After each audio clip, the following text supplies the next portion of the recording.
Hello, everybody. Thank you so much for joining this webinar. We're excited to share with you some results that we have generated over the last several years with Ipsos. I just wanted to introduce myself. I'm Deepika Mathias. I'm a senior program officer with the Bill Melinda Gates Foundation, responsible for our food fortification portfolio of grants. We have lots of interesting insights to share, but before doing so, I wanted to just share a few words about why we commissioned this study. So one of the pillars of our nutrition strategy is to enhance the availability of affordable, nutritious foods for populations living at the base of the economic pyramid through various channels in our food systems, including the private sector. And within this larger goal, we had some specific objectives. We wanted to generate insights and essentially demystify this under-researched consumer segment to really lower the risks and costs for any entity, whether public sector, private sector, or a collaboration between the two, who are involved in designing food products, marketing messages, distribution services, specifically targeted to this segment. We also wanted to reinforce the view that those living at the base of the economic pyramid should increasingly be viewed as consumers with evolving needs, as opposed to beneficiaries with static food consumption patterns and aspirations. Third, we really wanted to bring about some methodological innovation that would drive the insights that are needed by those who are trying to reach this segment. This includes, a survey instrument that can capture consumption, spending, attitudes, behaviors with shorter cycle times than the typical surveys that are capturing very detailed data on living standards and household consumption and expenditure, et cetera, but they're typically done at 5-year intervals, just longer intervals, and are disparate studies. And then finally, we wanted to catalyze further research by industry and other sectors who are involved in developing products and services for this segment. So we hope these insights will breed more research and more opportunity to study this important segment. So Ipsos has brought methodological rigor and deep operational experience to conducting market research to this body of work. They've covered 3 countries, Nigeria, India, and Bangladesh, over 3 years. Their work included both ethnographic studies and quantitative surveys. They took surveys at 2 distinct seasonal points in each of the 3 years that we have this survey running. And all of the data they generated is available through an online portal, which you can run specific queries from or download data for further analysis. So with that introduction, I'd like to turn this over to Sunny Sharma from Ipsos to walk you through some of the insights and the framing. Over to you, Sunny. Many thanks for that, Deepika. So just to introduce myself, my name is Sunny Sharma. I lead a small unit within Ipsos. We sit between the development sector and also private industry, and we're primarily focused on continent. Just before we begin, I should let everybody know that there is going to be Q&A at the end. There's a little bit to the right of your screen, which should be questions and answers, where you can post questions throughout, and we'll answer a few of them at the end of this presentation. For those that we're unable to answer today due to time constraints, there'll be a frequently asked questions which will go out afterwards with the recording of the webinar as well.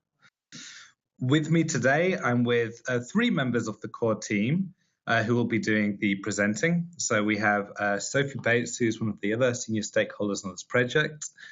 She's also supported with James Bell and Alice. Before we begin, we just want to start by thanking our foundation sponsors. So Sonali Torgerson, who was our primary program officer throughout this up until about 6 months ago, when Deepika transferred into this role. And Shelley has also been able to give expert advice throughout as well.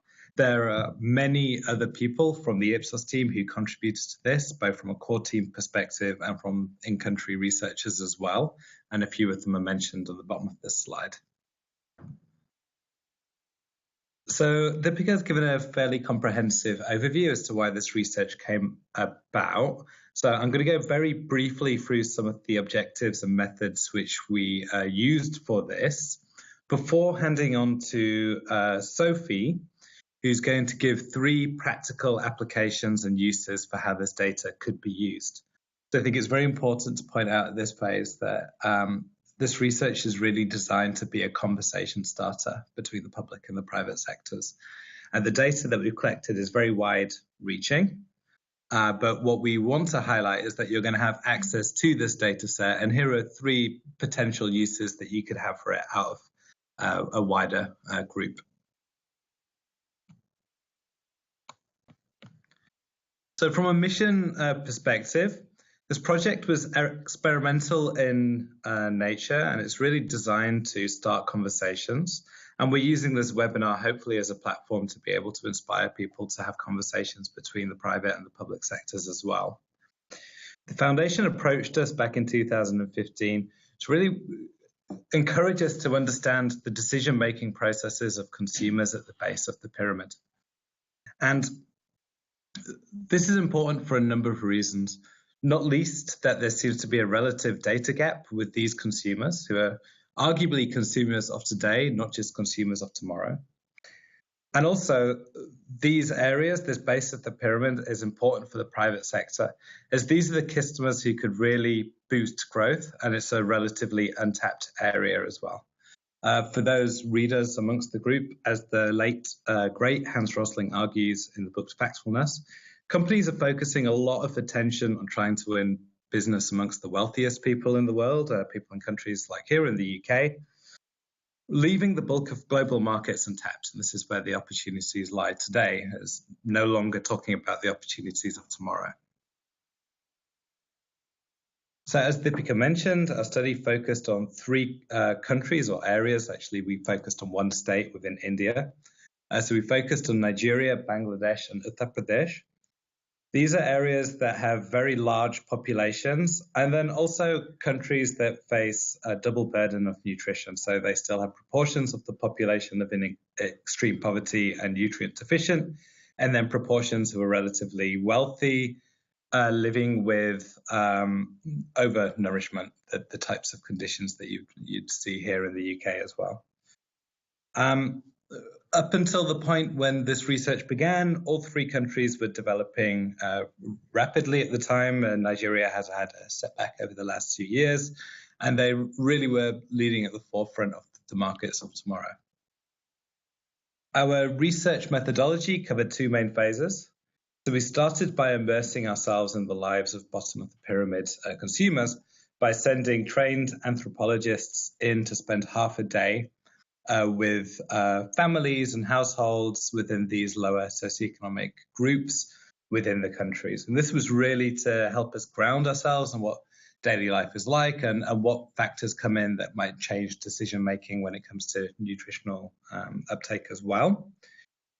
We used this data and also from a wider extensive literature review to design a quantitative instrument which we rolled out on 2 ways, as Deepika mentioned, across the 2 countries, in which we spoke to randomly selected households, which were representative of those areas, with a total of 1,250 per households per wave. So what is the intent? Why did we do this? Well, really, this study is looking to build on what already exists. So typical types of data sets which exist about these populations focus a lot on the descriptive variables you might expect, like a household income, its expenditure habits, and then the dietary intake of the people who live within those as well. But we wanted to marry up some of our expertise and our experience of many years of doing this type of research for private sector companies to build in a data set around the attitudes and the behaviors which are driving some of the decision making as well. And I won't delve too much onto this slide. I do want to get into the practical applications, but you will see the lightly colored boxes on this. These are the more descriptive variables which you would expect from the traditional data sets, whereas the ones that are shaded in the darker color, these are the attitudinal behavioral questions and batteries that we added into this, which we will go through in the presentation in a moment.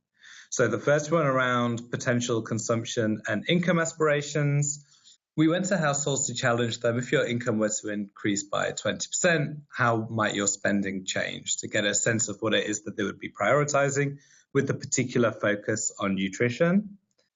We also looked into their existing shopping habits and then the reasons why they were making certain purchases, with a view on nutrition as well. And then this project was really an iterative process. So after each wave of research that we did, we went into country and we spoke to stakeholders from both sectors. And this part on brand awareness and recognition and attitudes towards brand purchase, we built into the survey from direct feedback that we got in country as well, of something that would be useful. And just to highlight that throughout this, as we say, we're using this data to facilitate conversations between the public and the private sector. So providing opportunities for the public sector stakeholders to improve their missions of improving public nutritional intake through enhanced data and understanding of what's driving decision making, but also looking to identify attractive commercial opportunities for the private sector and to be able to facilitate a conversation between both to go and realize their objectives and their missions. And with that in mind, I'm going to pass on to my colleagues Sophie and Alice, who are going to take us through just 3 applications or potential applications of this data set. Great, thank you, Sunny, and hi everyone. Good afternoon or good morning, wherever you are. So as Sunny says, what we wanted to do for the purpose of today was to really pull out 3 of the core kind of applications for this research. And we've centered these around diet diversity. So what is the dietary intake of our populations in these 3 geographies? With that in mind, what are the most viable opportunities for fortification in order to tackle some of the nutritional challenges that we're seeing? And then thirdly, we'll come on to our attitudinal and behavioural segmentation piece, which really gets to the crux of kind of how can we target consumers in a way that will resonate with them and ensure that this research is really actionable and has positive impact. So firstly, we move on to diet diversity. And here we're asking ourselves the question, so where does the inequality really lie? So if we can get an understanding of, what is the average daily intake of food within each of our 3 geographies, where are the situations worse or better? And in essence, what are the populations that are most at risk? We know there's a lot of diversity within each country, but if we can centre that to where the needs are greatest, then we can apply the most positive methodology. So before we get into the data then, we just wanted to briefly recap on how we measured or how we went about capturing food consumption within our study. And it really came down to 2 broad areas. So firstly, we had a 24-hour recall capture. And in essence, that's what we'll be focusing on during this webinar. But also, in order to capture kind of frequency of consumption on a more longitudinal basis, we actually captured frequency of food intake over a 30-day period as well. So as Sunny was alluding to earlier, what we were doing is using this kind of methodological innovation to kind of find the right balance and get a very well-rounded picture of what nutritional intake is in each of our 3 countries. So in terms of today's focus, which is 24-hour recall, and in terms of calculating dietary diversity, we essentially used 2 different classification systems, and this was split out by the age of the respondent, basically. So we used the WHO system, which has a total of 7 food groups for those less than 2 years of age. And then what we'll be focusing on more for this webinar is actually the MDDW categories, so the 10 food groups that you see listed here, of which represent an adequate diet with good nutritional intake.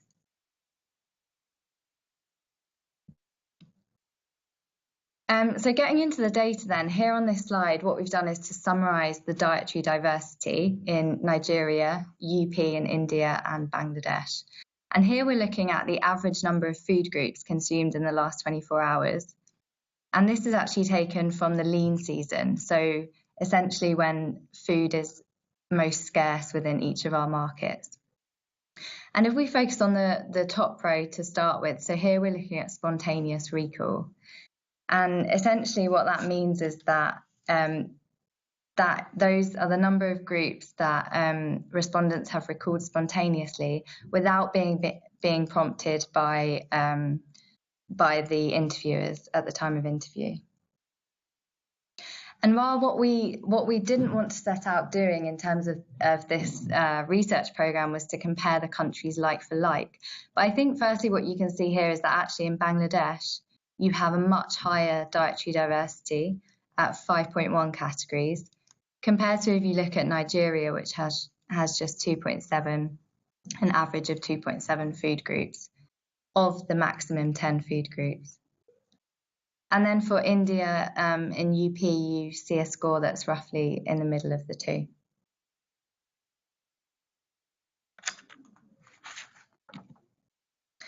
So if we look more closely in terms of the actual food categories that have been consumed, so here we're looking at the percentage of respondents who have reported to have consumed that particular food group in the last 24 hours. And again, looking at spontaneous recall in the lean season. So I think if I point you first towards the left-hand side of the slide, you can see that, there's pretty much universal consumption of things like grains. And we know that in Bangladesh, most of that is comprised of things like bread and rice. But what was slightly more surprising to us was that actually this high reported consumption of meat, poultry and fish, the second category here, which we know is predominantly based on fish in Bangladesh. And you can see how the other food groups play out along the scale here. So, for example, relatively good reported consumption of things like pulses and vitamin-rich fruit and vegetables as well. What's interesting about, so using the 10 food groups for classification, what we have to allude to is this no category on the right-hand side of your screen there. And what this shows is that essentially the majority of the population are consuming at least one food group that doesn't constitute any of our predefined food categories. And in Bangladesh as well as India, we know that this is heavily comprised of things like tea and biscuits. And we know the reasoning behind that is kind of, it's cheap, affordable, things that can fill them up more on a readily available basis. So then looking briefly at the snapshot for India, it's quite a different picture in terms of relative to Bangladesh. And in essence, you can see with the top 4 food groups here, the diet is predominantly kind of dominated by grains, dairy, pulses and other vegetables. If you look more along the scale, you can actually see that there's pretty much negligible intake of things like meat and eggs, but also the things that are really providing people with vitamins such as fruits and vegetables. Moving on to the sub-Saharan African region there. So looking at Nigeria, I think, again, we have a very different picture whereby we know we had the lowest diet diversity. So you have lower mention of the categories overall. But again, you can see a pretty much universal intake of grains, white roots, and what we know in Africa are things like plantain. And then I think what's most surprising for Nigeria is actually within this no category, it's very much more diversified compared to what we saw for India and Bangladesh. So we see products such as cocoa-based drinks, noodles really creeping in here. And the effects of which we'll discuss shortly.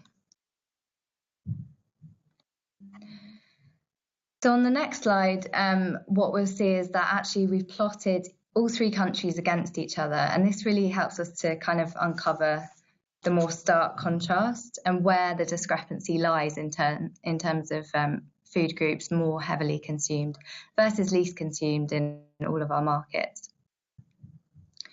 So things like meat, poultry and fish, which we know dominate the Bangladeshi diet, we know features very, very less frequently in India, which in essence is made up by pulses and things like dairy, which you can see here has a much higher reported consumption.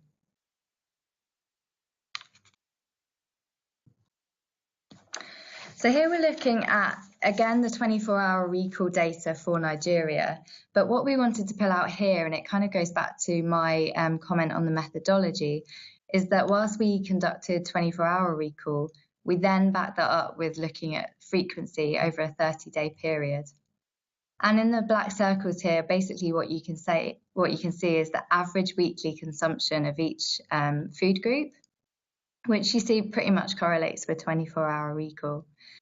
But in terms of thinking about or thinking towards next steps in terms of, what are the opportunities for fortification, it's very much important to look at frequency of consumption as well, on the basis that perhaps 24-hour recall isn't the most reflective measure. My final point on this slide is actually that for cocoa-based drinks and noodles, so the things that we know feature in the no category or not representing a good nutritional intake, for cocoa-based drinks, for example, they would actually come out third in this frequency if we looked at weekly consumption, and that's 2.2 times per week on average. So pretty much, it kind of just shows that actually the entry of processed foods in Nigeria is quite profound compared to India and Bangladesh. So what we've done on this slide are kind of consolidate what we think, are the real conversation starters for this data. The first point is that while we've seen a snapshot for each market, we know that there is huge variation within each country, and factors influencing diet diversity such as socio-economic class, region and setting all play a part in this. And while we know that diversity exists in all markets, whether it's developing or developed, we know that it's important to fully understand where the discrepancy lies. On the second point, what we saw is that actually for gender, when we looked at gender differences, these were less profound. So in essence, we concluded that males and females eat the same number of categories. But between us, we had the question, whether it needs further investigation as to the quantity of foods consumed. Is that matching up? Probably not. And then our third point was the kind of thing that I've just mentioned was the shift in Nigeria towards a more heavy consumption of processed foods. And as Sunny was alluding to earlier, leading to this double burden of nutrition in these markets.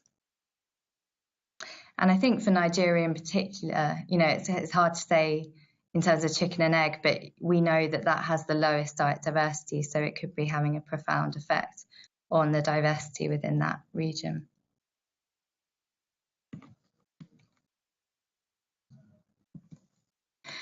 Great, so that brings us on to our next point in terms of addressing nutritional needs and thinking about the opportunities for fortification. What we've seen are, quite profound and unique situations in each of our markets. So the next question really is, what is the opportunity to fortify and to reach as many people as possible? We know that fortification in itself, has a potential to reach millions and have positive effect. But what's important is that we really understand the behaviours and the attitudes governing the purchase of foods across these markets.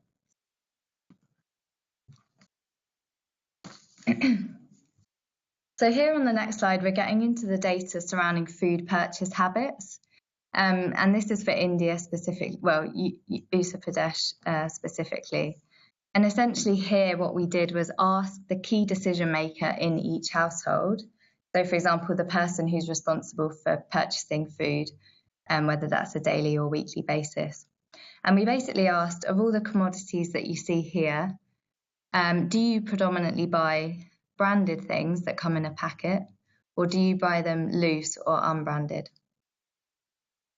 And looking at the scale here, you can see featuring at the top of the list, so salt and tea being more readily purchased at a branded level compared to when you look down the list at, ingredients such as flour, rice and lentils, which are more predominantly bought loose or unbranded. What we did want to point out here is that there are, many factors at play that dictate, the extent to which people can have access to branded foods. So things like urban, rural households, we saw differences there. And also in India, we know that there's a certain degree of self-subsistence, so people would be less reliant on branded foods. So in contrast then, when we look at the situation in Bangladesh, I think the stark contrast is that for these top 5 commodities here, you can see that those are predominantly purchased at a branded level. Rice coming in at the bottom, but we know in Bangladesh that, people are more self-subsisting in terms of production of rice.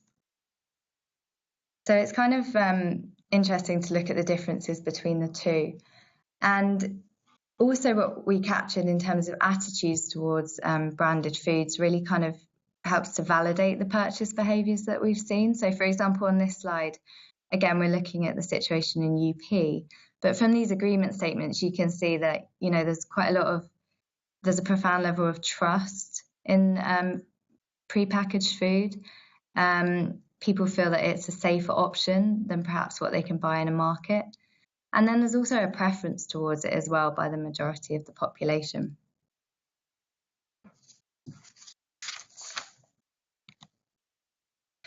So in summary then, in terms of fortification opportunities, what we see is that, there isn't one single category that is a real standout in terms of being the optimal vehicle, if you like, for fortification. Alluding to the second point, however, we do see a certain level of acceptance on it. So the next step, I guess, will be to kind of harness this intent and uncover what we can do to build on this.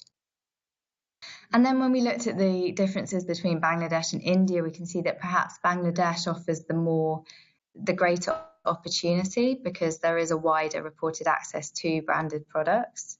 And actually, this might be the more viable landscape for kind of piloting this mass fortification opportunities. So with that, I'm going to pass you over to Alice, who will be talking about how we can target different consumer groups.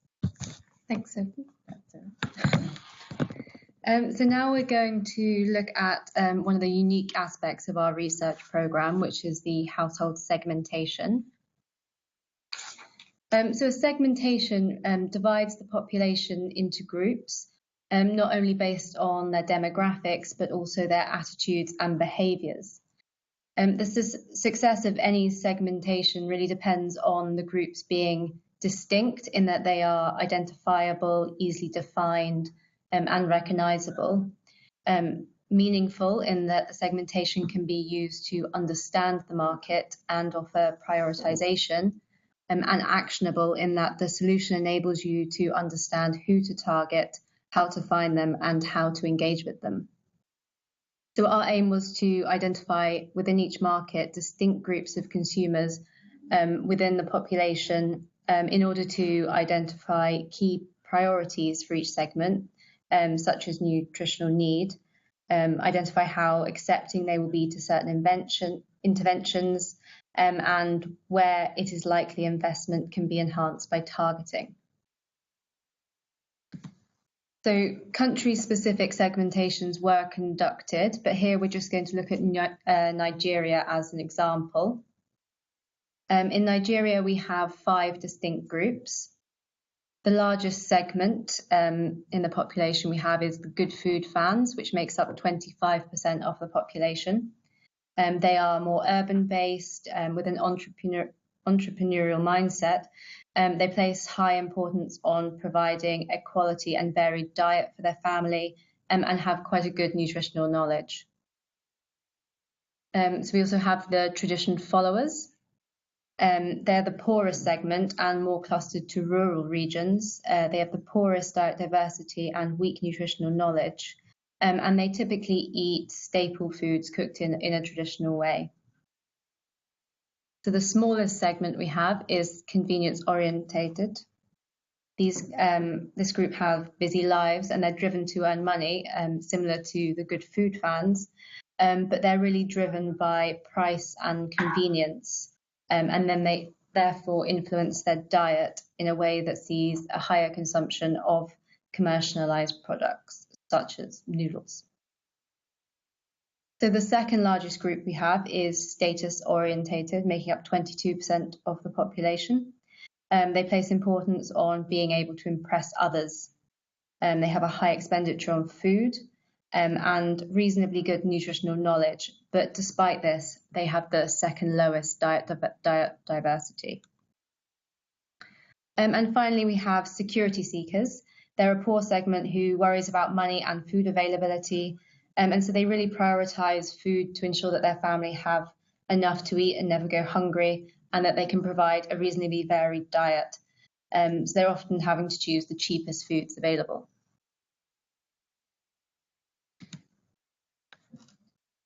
So really the next step in making the segmentation useful is looking at what the priorities are. So for example, if you wanted to use the segments for devising public health interventions, here we can derive a hierarchy in terms of greatest need for nutritional intervention. So here it is the tradition followers. So this hierarchy takes into account variables such as the segment size, their level of diet diversity, so fairly low, urban versus rural setting, and their level of income. It's also important to note that the different segments have different aspirations, and whether food is high up on the agenda for that group. So here we have identified 3 segments with the red box, who state that they would prioritize food over other expenditures if they were to have an increased income. And so targeting more nutritional food products here is likely to lead to a higher level of uptake in these groups.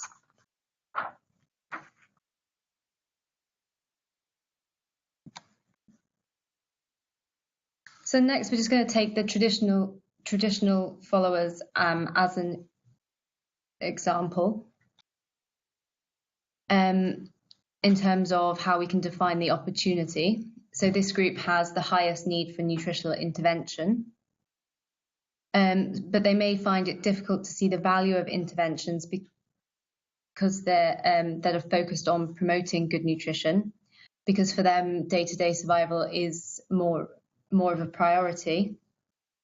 So they may also be unlikely to respond to direct educational messaging. And for this group, fortification of staple food products is perhaps a key route for improving their nutritional intake. So although this group, they do prefer to cook foods in traditional ways, saying that they like to cook food like their mother did in that kind of traditional way. So any communication positioned with traditional products and ideas as the key focus are likely to potentially have a greater impact with them. So it's important to note barriers for targeting particular segments, and for this group, for example, their mainly rural location in particularly hard to reach areas may actually prove challenging in terms of access for these groups. That's something that really needs to be focused on when devising interventions for them. Just to look at a second group in a bit more detail. So we have another group with poor diet diversity, the status orientated. So they do have high need for nutritional intervention, despite actually having quite a high expenditure on food. For this group, items of high status are their priority. So promotion of fortified food products as lifestyle products will actually resonate more strongly with them. So any messaging to this group really needs to appeal to their desire to impress people rather than focus on just purely health reasons.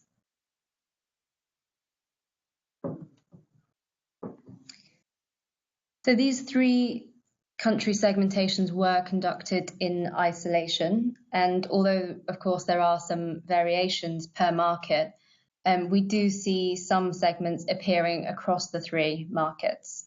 For example, a traditionalist group is apparent in all markets. And as such, some interventions and communications could therefore be applied across countries. These segmentations can be used widely across both public and private organisations, but there would be different segments of interest for each.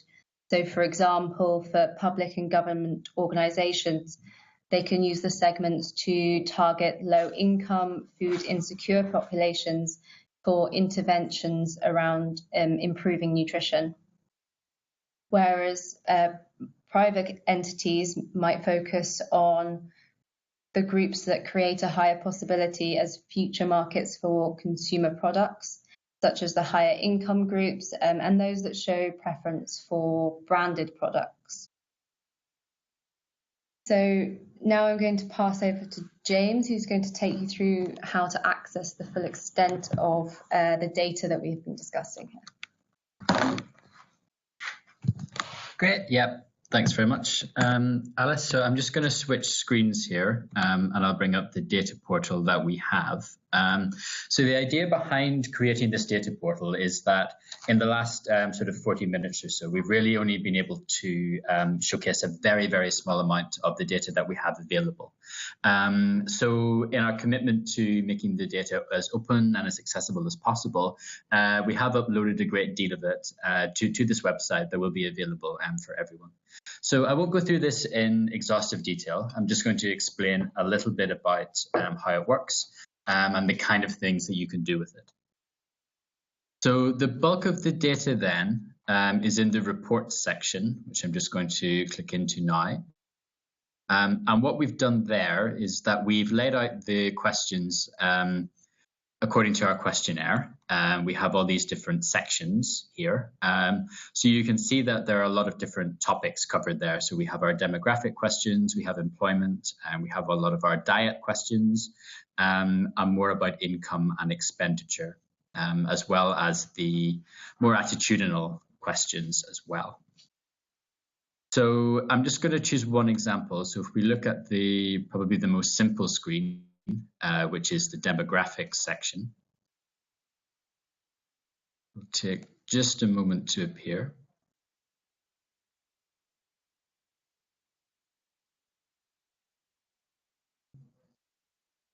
I should say while we're waiting for that to load, actually, we're going to be doing some questions just after this section. And there's a chat text function at the right-hand side of your screen you can use to submit questions. We should have some time left over for that. So what you can do on this screen, the numbers haven't quite loaded yet, but there is a lot more behind the data than we've been able to show. So we do have relatively large samples per wave and per country. And what we can do, or what you can do with the access to this data, is really dive into what that means on a pretty local and a pretty granular level. So we show the data by wave, we have it by region of the country as well. We have an urban-rural split, and we have our socio-economic groups. And there's more information in the literature behind that that I'll show you in a moment to know what that means. In Nigeria, we split it north and south, and we don't have that for the other countries. And we've also got it done by gender and age. So it does mean that fairly easily, if, for example, you were wanting to look at a certain region in Nigeria and the rural inhabitants there, you can pretty easily switch on that filter. It will then tell you what the base size is. We've got pretty good here, 502. So if you know if that's worth running or not. And then you can run that and see the data here just appear on the screen. And it does change, it changes dynamically. We can do it, it changes pretty much instantly. And it allows you to unlock a lot more of the insight and a lot more of the local nuance there behind what we've been able to show. So that's kind of the basic functionality of the portal. You can apply the same filters on all of these other question types as well. I won't go into it in too much detail, but for anyone who is more on the sort of analytics and research side, there are more things that you can do here.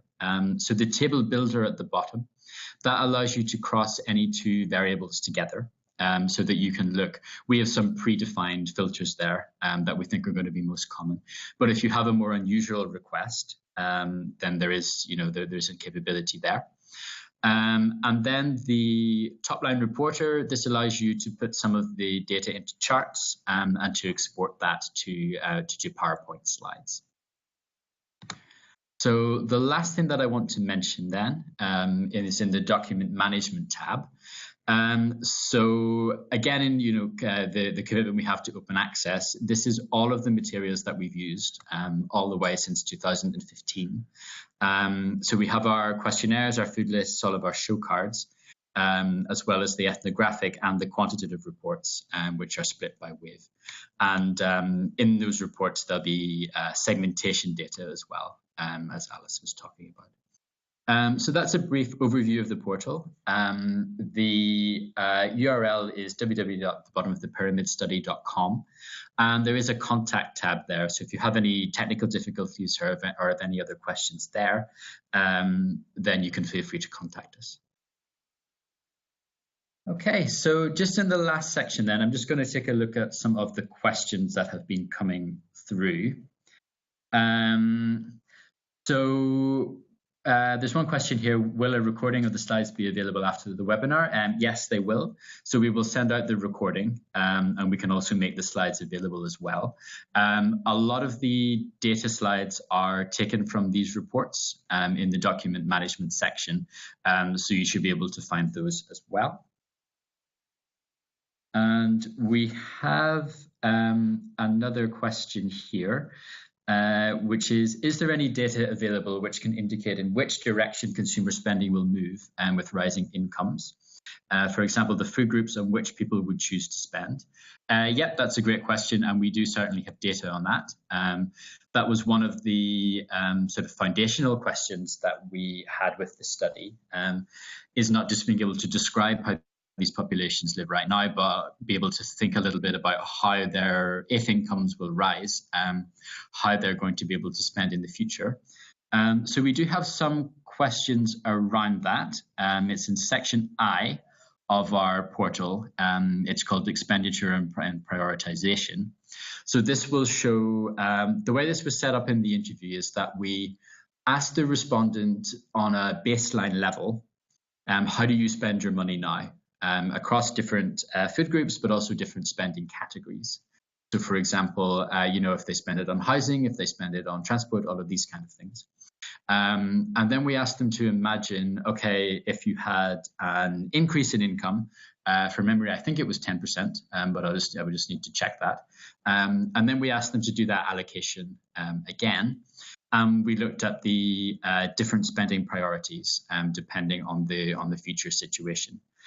So that is there in the portal. There will also be slides ready-made with some of our analysis in the document management tab as well. But yeah, very good question. Thank you for that. That is all the questions I see right now. Maybe I'll just give you a couple of moments just to collect your thoughts. I know that's been a little bit of a whirlwind tour through the data that we have. But we'll also send out our contact details as well if you have anything else.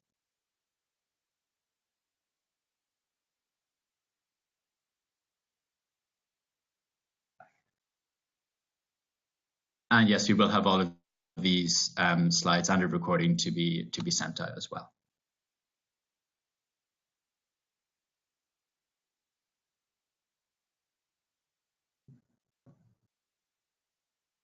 Okay, so I don't think I can see any more questions coming through. So I will, you can expect to hear from us relatively soon then with that recording and also the copy of the slides. If you have any more questions in the meantime, I believe my email address was on the invite you received. It's james.bell@ipsos.com, and I can direct you in the right direction. Thanks. Okay, thank you very much. Thank you.